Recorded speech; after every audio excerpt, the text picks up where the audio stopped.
Zee 24 तास एक पाऊल पुढे। नागरिकांना स्वस्त दरात भाजी उपलब्ध करून देण्यासाठी मुंबईत भाजी केंद्र सुरू झाली आहेत। त्यासाठी कृषी उत्पन्न बाजार समितीतून 500 टन भाजीपाल्याच्या गाड्या पाठवण्यात आल्या। यामध्ये कांदा बटाट्यासह 12 प्रकारच्या भाज्या आहेत।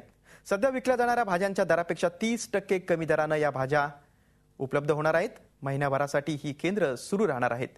या केंद्रांना चांगला प्रतिसाद मिळाला तर भविष्यात ही केंद्र कायम सुरू ठेवण्याचाही राज्य सरकारचा विचार आहे।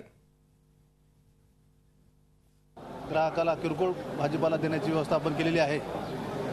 या ठिकाणचे घाऊक दर आणि त्याच्यामध्ये फक्त वाहतुकीचा जो काही खर्च आहे तो त्याच्यामध्ये इन्क्लूड करून येणाऱ्या दरामध्ये ना नफा नो तोटा या तत्वावर ही भाजीपाला केंद्र आपण सुरू करीत आहोत।